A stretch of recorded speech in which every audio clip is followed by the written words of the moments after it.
So a few weeks ago, I went to Ukraine. I handed off equipment that we'd fundraised for a couple different units and drove a pretty sketchy stretch of road right along the Eastern Front. We went to secret drone manufacturing facilities, frontline labs in Donetsk, and control stations where FPVs are put into action against Russian forces. And most importantly, I got to meet with a bunch of incredible people. Soldiers from the units we've helped support, volunteers facilitating these efforts, and even one of the most famous warriors in the Ukrainian armed forces, Redis, the commander of the 1st Azov Corps. Now, there's 3 key takeaways from this trip that I wanted to share with you all today. First, Ukraine is further ahead in drone warfare than we realized. Second, the Eastern Front is really in trouble. And third, from my perspective, morale was actually pretty good. I mean, nobody we interacted with was under the impression that the war was going to end anytime soon, but across the board, they were all laser focused on doing their job day in and day out and improving upon it wherever they could. Now, I want to start by introducing you to Legion, my friend and fixer, the man who really helped this whole trip come together. Legion is a U.S. Army veteran and a foreign volunteer that's been fighting in Ukraine since 2022. And because he is still affiliated with the military, that meant that my entire trip was with the Ukrainian military. That opened doors left and right that, would not have been open otherwise. Command posts, drone facilities, things like that. As a civilian, I certainly could not have gotten into, but even with press credentials, it would have been very difficult, if not impossible.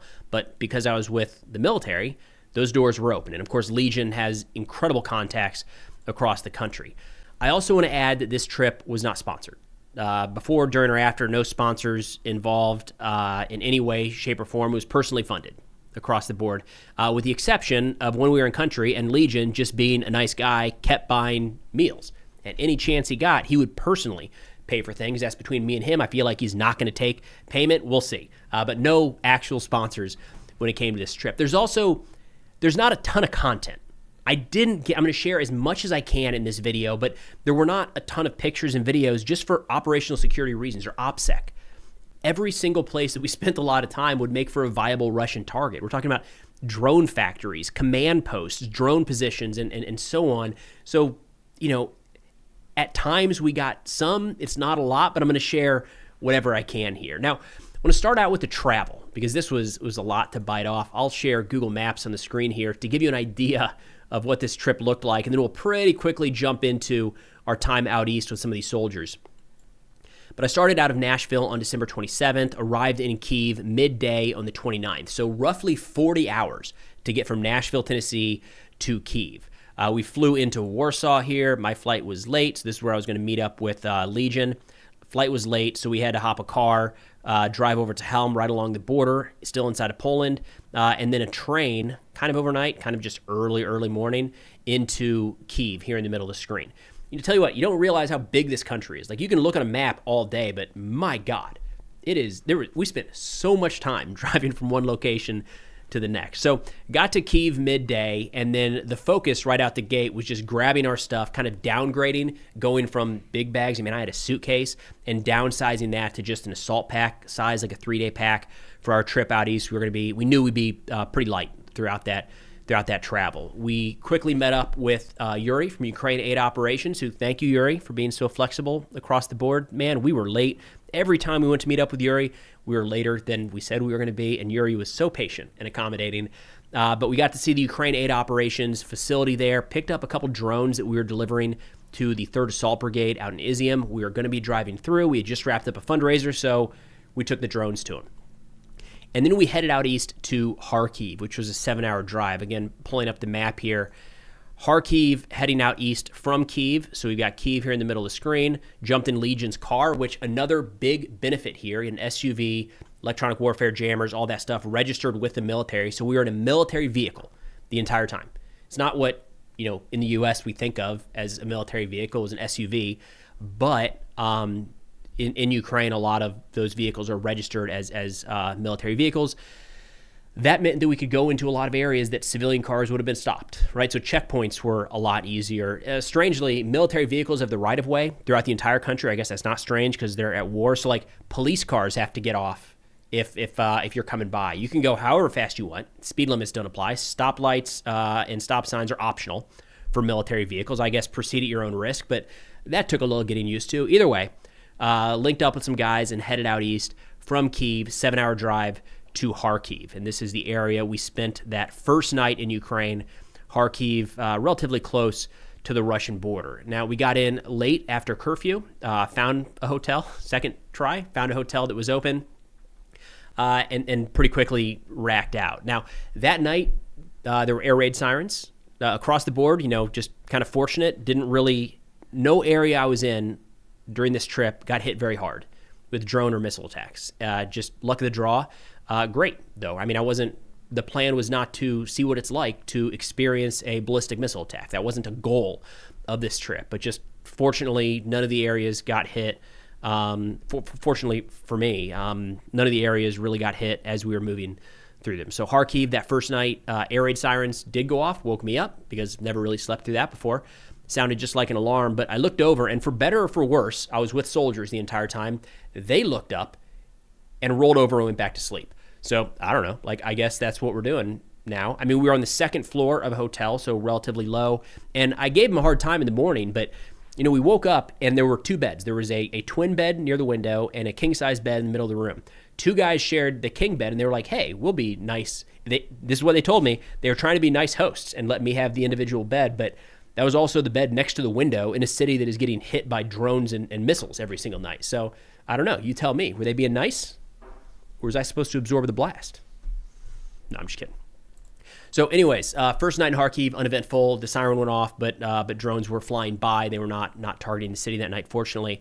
The next day we got up to drive to Izium, a little bit to the south. And now I'm going to shift over to Deep State Map to give you an idea, because we're starting to get into some of the areas closer to the front. And I think it'll be more beneficial to look at on this map. So we've got, confusing myself here. We got Kharkiv right in the middle of the map here.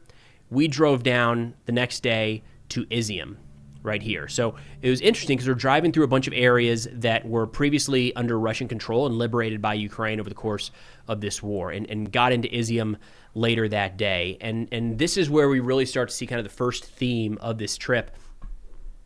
The Ukraine is significantly further ahead in drone warfare than we realized. So in Izium, we were able to meet up with Chaos Company. That's the drone company for the 2nd Mechanized Battalion of the 3rd Assault Brigade. And in Izium, this kind of started the process of you link up with someone off-site and find a different way to get there. So, they might give us a location to meet, an intersection or a building. We would then meet the people there, meet the soldiers there, and either follow their car to a different location or park somewhere and walk through a bunch of areas to get to the actual facility. So the first place we went to was what they call their drone lab. So this is Chaos Company. This is where the innovation is it's hard to grasp. So this is a company level element that is supporting a battalion effort. We get into their facility, and I'll be able to share some of the pictures here. And they look across the board, everyone is just so excited to share what they were doing. They're so proud of what they've done, and they should be. Now, in this facility, there was just a wall of FPV drones lined up. And we asked, how long is this going to stick around for? And they said that is probably like a week and a half worth of drones, just to give you an idea of the volume they're moving through.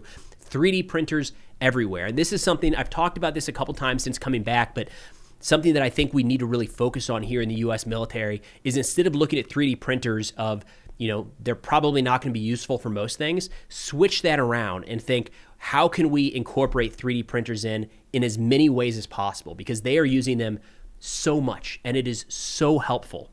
Rather than waiting on little parts and components that are difficult to order, they're just, every facility we went into, the 3D printers were running constantly. Now, the drones in this facility, it was all FPVs, from what I could tell. They were being specifically outfitted for that set mission. Again, 3rd Assault Brigade, specifically operating in and around the Liman direction. What happens is these drones are kind of produced, call them like a generic drone up at the manufacturer level. There's a little more specificity than that. By the time it gets down to the unit level, they're making their last-minute tweaks for the drone to be most effective in their area of operations. A good example of this would be looking at these drones from 3rd Assault Brigade. The area that they are operating in, Liman, Izium direction, Russia is jamming certain signals. Not every signal is jammed at all times across the front. It kind of varies in different areas, and it changes over time. So when those drones get to this drone factory in Izium, there are minor modifications made to the frequencies that the drones are going to fly on, for instance. Other things about maybe added waterproofing based off of certain conditions, adding a little extra battery time, or maybe adding different ways to different types of warheads they might be carrying. So those final adjustments are being made at the company level drone lab. But it's not just like, I mean, these are soldiers. Again, this was one of the things that was interesting to see. And they're like soldering chips onto these boards. Not contractors, not defense companies, not civilians, soldiers. Like in the weeds on these drones, right? And from there, we got a chance to go over to their R&D facility. Again, company level R&D, research and development for these drones. And you walk in this door, and it's a building full of just drone components and old drones and kind of wonky looking drones all over the place. They are not manufacturing drones at the company level. What they're doing is getting real-time feedback from the field and adjusting these things however they possibly can. In some cases, that makes their specific batch of drones more effective. Other times, they can send that up the chain to the manufacturer to improve upon the designs for the entire Ukrainian military. You want to talk about how bottom-up refinement works? How about that? An R&D facility at the company level. And this wasn't like a back room with a couple of supply guys. Like, it was a dedicated facility where they're churning out stuff left and right, just tinkering. What's going to work better next time around? Now, it was with Chaos Company we got to go to our first drone position, and this one was interesting. I mean, I'll pull up a map here to give you another comparison. If we get into the Izium area, on this map, the green is held by Ukraine, the red are Russian forces. So it's a little ways away still. We'll call it the nearest point is about 30 kilometers away. You know, yes, there are plenty of FPVs that can range that, but we went into a FPV position where the operators were there, and they were linked up with FPVs that were being dropped off closer to the front. So it's not like the controller is here and I open the door and set the drone out and it flies off, which that can be the case, but the controllers were back a ways. The FPVs are moved forward near the front lines, and then they're dropped off somewhere up here to carry out strikes against Russian targets. Now, while we were in this FPV position, of course, no pictures, no videos of that one for obvious reasons, but there were no operations being carried out. So we had a couple different screens showing the view from the FPVs at their launch site, ready to go, and they were waiting for the call from reconnaissance companies to say, we found a target, here's the location, and then one of the FPVs would take off and go carry out that strike. I do want to mention that, like, we got all the screens of the FPVs getting ready to take off, and right in the middle, PlayStation, because, you know, got to stay entertained when nothing's coming through. Then after that, we did get a chance to hand off. We handed off the drones to these guys. We handed off 5 thermal Mavics to the 3rd Assault Brigade. I'll go ahead and play the video here just as a thank you from those guys as we hand those off. All right, what's going on, everyone? We're here in Izium with the 3rd Assault Brigade. We've got 5 of the drones that you all helped provide. So 5 of 10, 12, 15 that are on their way. These are some of the thermal Mavics. You can talk to the guys in 3AB, 2nd Battalion specifically, that really needed some help looking through some of the fog and the tough weather out in the east. So y'all came through in a matter of a couple weeks. It's not even New Year's yet, and we've got these in their hands. So just want to say from the bottom of my heart, thank you all so much. I'm here with Linguist and kind of walking us through all the work they're doing. These are going to come in handy. It's so incredibly generous of all of you to come through like this. So again, thank you so much coming here from Izium with 3AB. Yeah, thank you very much. All right, so then when we wrapped up with 3rd Assault Brigade, we got some dinner, talked for a while, and decided it was time to drive south to Sloviansk. And this is where we get into the second key point, that the Eastern Front is really in trouble. So looking at the map here again, we were in Izium. We needed to get down to Sloviansk and Kramatorsk. A lot of the guys we were meeting up with were in this pocket down here. So zooming out, it's a pocket with Russian forces advancing in multiple directions. This is a drone road. I've got a full video of our drive moving through that at night. I'll publish it here in a couple days and link it back. But it showed me just like in real time how challenging the situation is out here. So we made the determination that it was safe enough that night to drive the drone road from Izium to Sloviansk, about 40 minutes. Drone nets covering the entirety of this. Electronic warfare teams were out, jammers were on. It was at night, which is helpful. So, Ukraine or Russia, by and large, limited drone coverage at night compared to during the day, just not as many with thermal optics. Low cloud cover, that helped the case. And we were driving non-tactical vehicles, right? So again, SUVs, the guys we were with determined that the highest threat there would have been Russian Lancet drones, but SUVs would have not been a high priority target. They probably would not be using a Lancet on SUVs, would instead be waiting for more of an armored vehicle. So we decided that it was safe enough to make that trip that night. The alternative here, now this is, 2-lane road, but it's paved and you can drive relatively fast. The alternative is moving around here to Barn Cove, around to the west into Sloviansk. This is all like 1.5 lane dirt roads, weaving and winding, not built for heavy equipment or heavy traffic at all.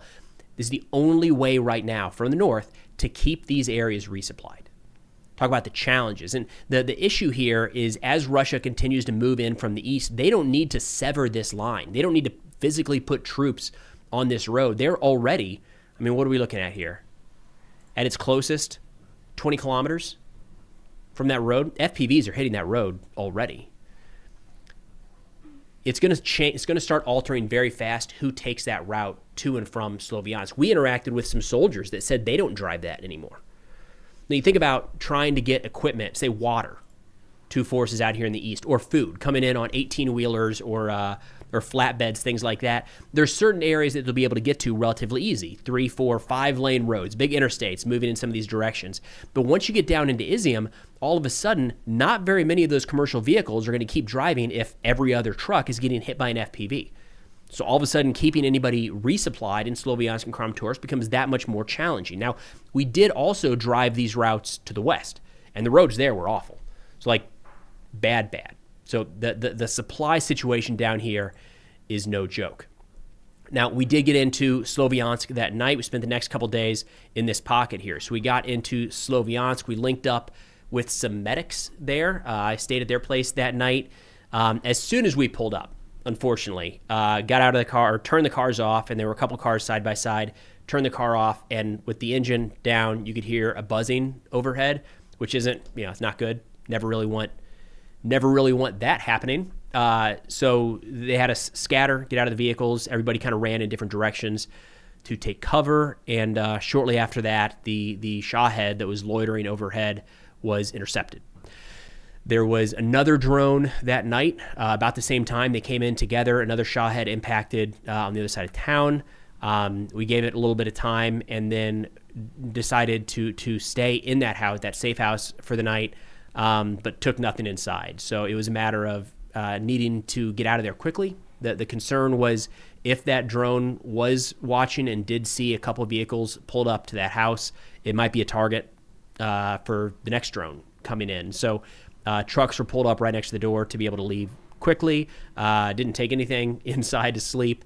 And then actually we had the window open that night. Freezing cold outside, right? But the window was open. I passed out. But Legion, again, with Legion, start to finish this entire trip, said he was able to hear at night that buzzing sound would wake him up and hopefully give us enough time to get out of the house before a drone came in. Fortunately, that drone did not come in. So no more drone strikes that night. So next morning we got up and let's see, we met with, I think it was in Sloviansk, we headed down to Kramatorsk is what we did. A lot of the units operating down here in Kramatorsk. So this road pretty quick, 10 or 15 minute drive from Sloviansk to Kramatorsk. Once we got there, met up with a couple different units. First off, with the 26th Field Artillery, we'd provided them with a couple trucks and jammers over the course of the last year. And that was awesome. We got to, in their command post, just full of screens in every direction, right? And monitoring the battlefield from, 20, 30, 40 different drones in the air at that time. And this was just like a random middle of the day, right? This wasn't like peak operations or anything. And there were just a mass amount of drone feeds being monitored there. We were fortunate they handed off an award. It was incredibly humbling there with the I think it was the deputy brigade commander.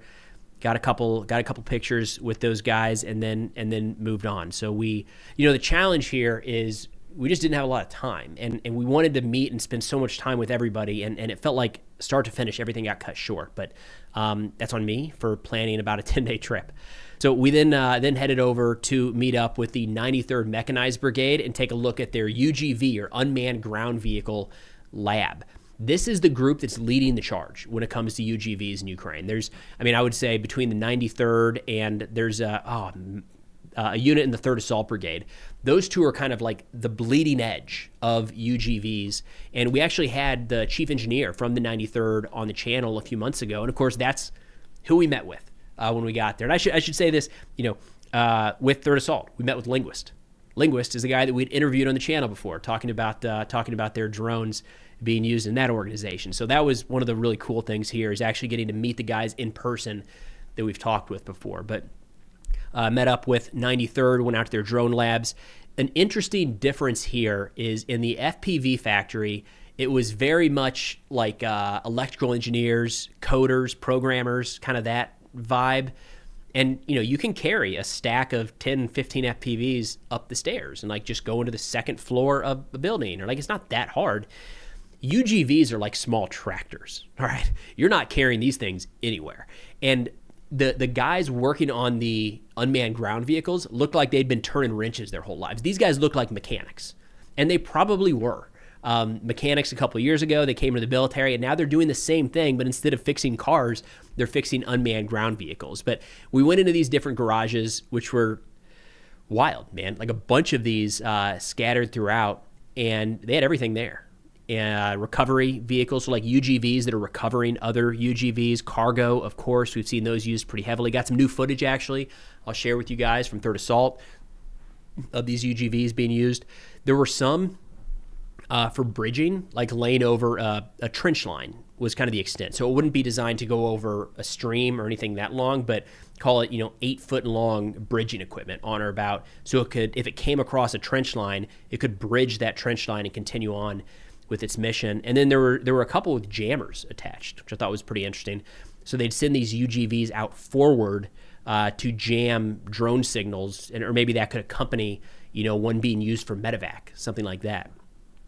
There was one drone in the corner we saw at one point that was kind of covered up.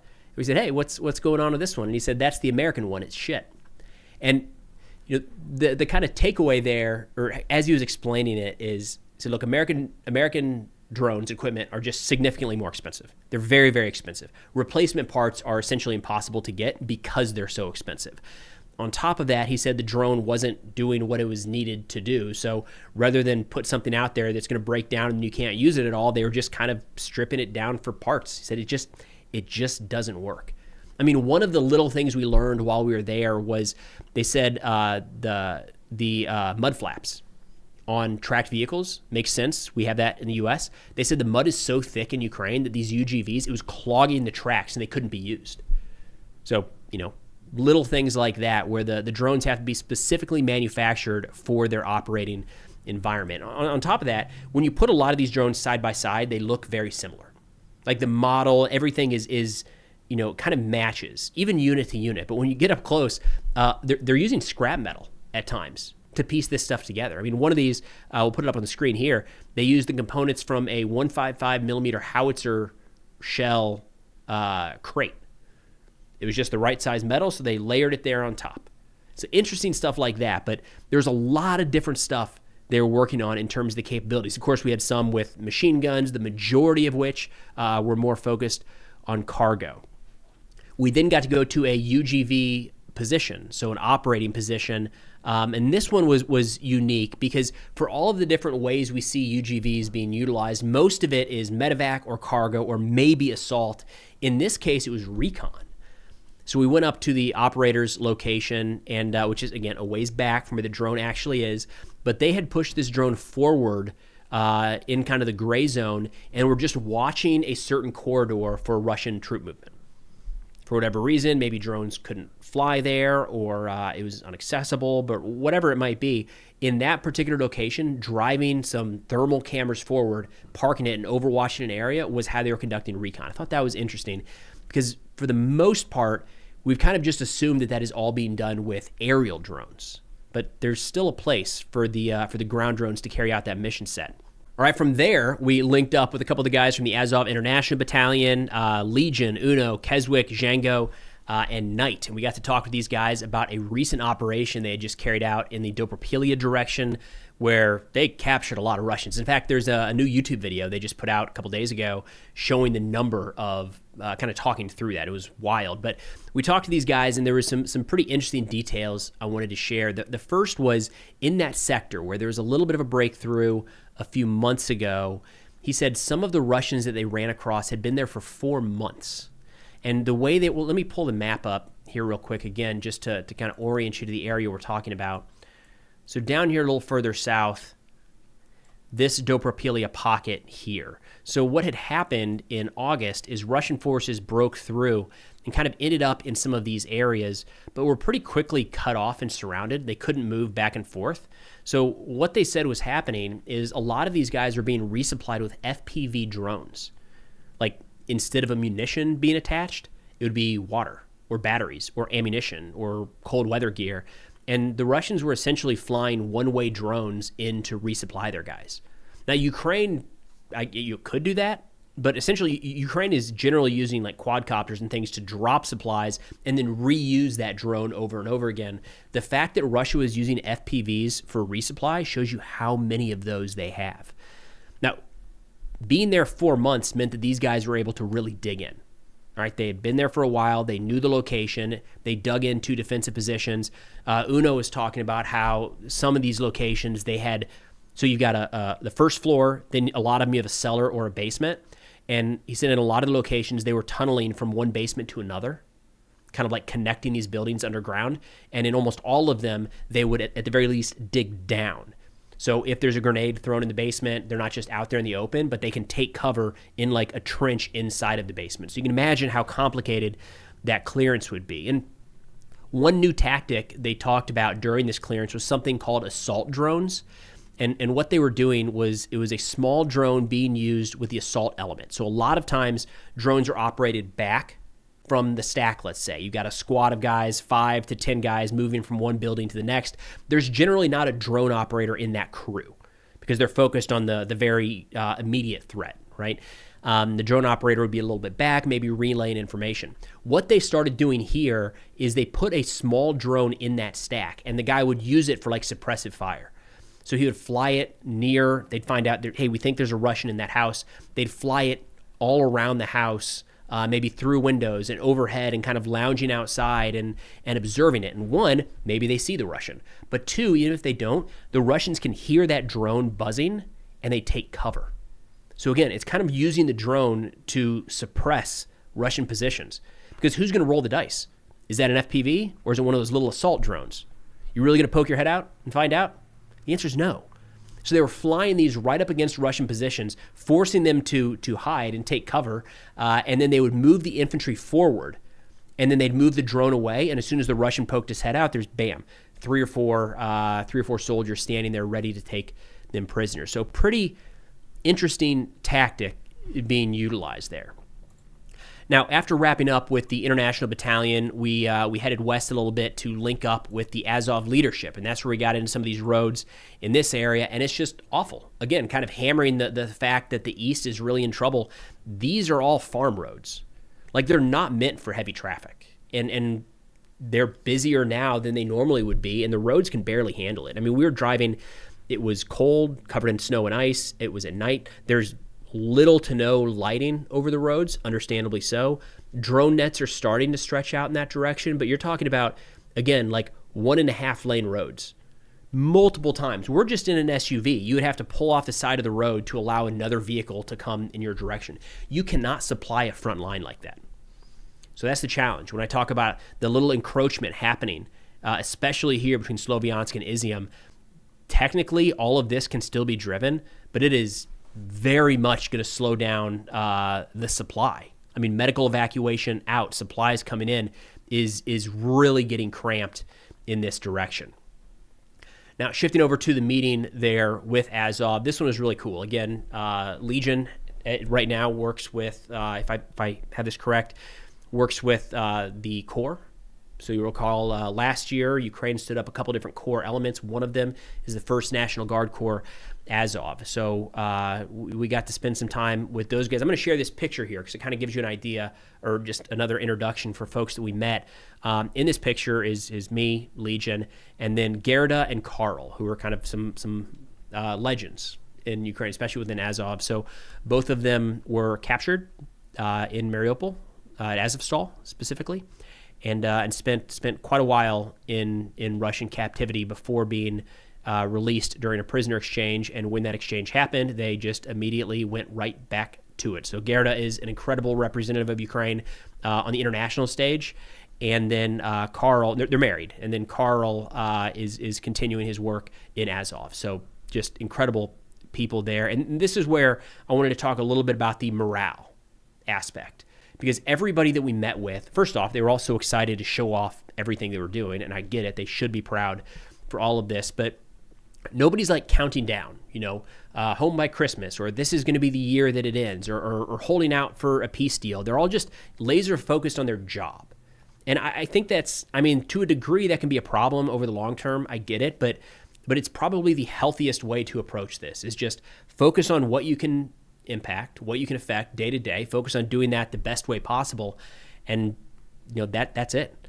So from a morale perspective, I would say overall pretty positive, especially when you look at some of those areas out in the east that have been under heavy Russian pressure for years at this point, and Ukraine continues to hold. And they built a kill zone out there. It is wildly effective how many Russians they are taking out day in and day out in that Sloviansk and Kramatorsk direction.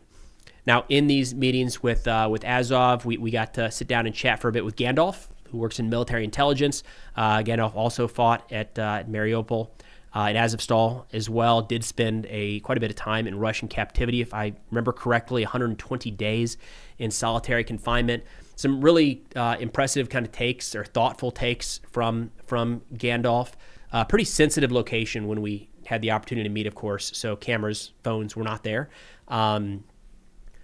Some really thoughtful takes from Gandalf, and we did exchange information, and the hope is to do an interview with him at some point on this channel when schedules permit. He's a busy man, to say the least. And then from there, we had the chance to meet with Redis, Denis Prokopenko, the commander of the Ukrainian 1st National Guard Corps, Azov, who's generally considered like one of the most effective modern leaders in the Ukrainian military. Everybody we talked to was kind of in awe of this guy. He, across a number of Ukrainian units, there's still some Soviet mindset that has just bled in there and bled down the ranks. And Azov is one of those where it's been much more like NATO, much more what we're used to in the West, where there's a lot of delegation, a lot of decision-making down the chain of command, very innovative with how they fight, and very, very willing to adapt to the situations on the ground. So there's a reason that Azov is considered one of the most lethal, most effective organizations in Ukraine. We got to spend a little time with Denis. Small crew there, just me, Legion, Karl, and Gerda. But he focused the entire time on supply, logistics, and manufacturing. And to give you an idea of kind of the priorities in this conflict, what's important, it's interesting to hear a Corps commander so laser focused on that stuff and how much it can impact the fight day in and day out. All right, so then after wrapping up with the Azov leadership, we headed out and stayed at a hotel. It was New Year's Eve, so we did a little New Year's celebration there with Gerda, Karl, and Legion, and then woke up in the morning, said goodbye, and took off to Kharkiv, which was not the most effective route, not by a long shot. Long drive to get back up north, but we were going there to meet up with the incredible folks at Zyga's Paw that were doing a handoff with Achilles. If you'll remember, a couple months ago, we ran a fundraiser to pick up some interceptors for Achilles, and that was happened to be happening while we were in country, so we jumped over there. In fact, here's a quick video from that handoff. All right, what's going on, everyone? So we're in Lviv. It's 2026. Happy New Year. And we see numbers on a screen during the fundraising, and it's awesome. But to see all of this in person is wild.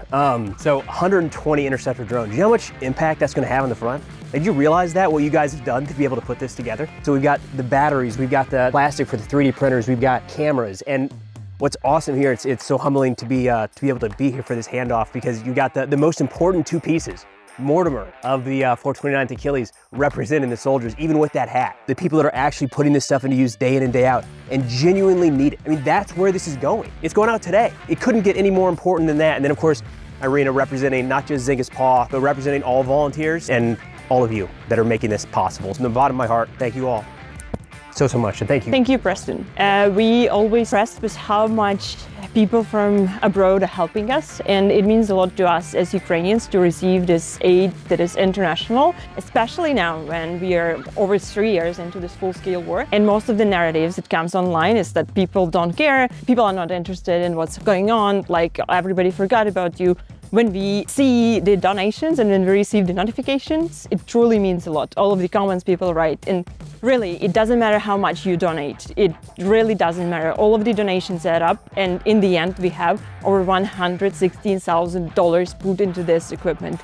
We had small donors who donated $1, $2, $5, but it all adds up, and we are able to buy this equipment thanks to all of you. So thank you very much, and thank you, Preston, for being so confident in this, in what you do, and for being so open to help. This really means a lot to us. A lot of people care. From me personally and from all armament force of Ukraine, I also want to express my gratitude. It's really a huge help from you guys, and I thank you. It really means a lot. And then similar to some of the other handoffs, Mortimer was there. So again, one of the drone interceptor pilots that we've interviewed on the channel before from Achilles, he was there as part of the handoffs. We got to meet in person. I just love that. That was really, to me at least, it was really special getting to meet so many of these guys in person. And then of course, the Dzyga's Paw team and Irina and Dimko that have done such an incredible job standing that thing up. And then we took off driving again, I think it was like 6 or 7 hours this time, back to Kyiv, got into Kyiv late at night. And then on the second, just kind of a full day of meetings. So we met up with Dane Miller, volunteer for Ukraine, finally got a chance to meet in person, spent some time over at Memorial Plaza there in Kyiv, which is pretty overwhelming, just the number of memorials set up there for the fallen. And then we quickly ran out to link up with the Car for Ukraine people. They were driving a couple of the vehicles that we all had just fundraised a couple days ago, driving west to east. And they said, hey, if you want to come see these things real quick, we'll be at this gas station at this time. And like, of course, we're going to take advantage of that. In fact, for anybody that knows Vegas of Different Breed TV, we spent a fair amount of time with Vegas during this trip. He was the videographer on this one, but here's our linking up with Car for Ukraine. All right, what's going on, everyone? Quick break from that warm YouTube studio in Tennessee, bringing you to Kyiv.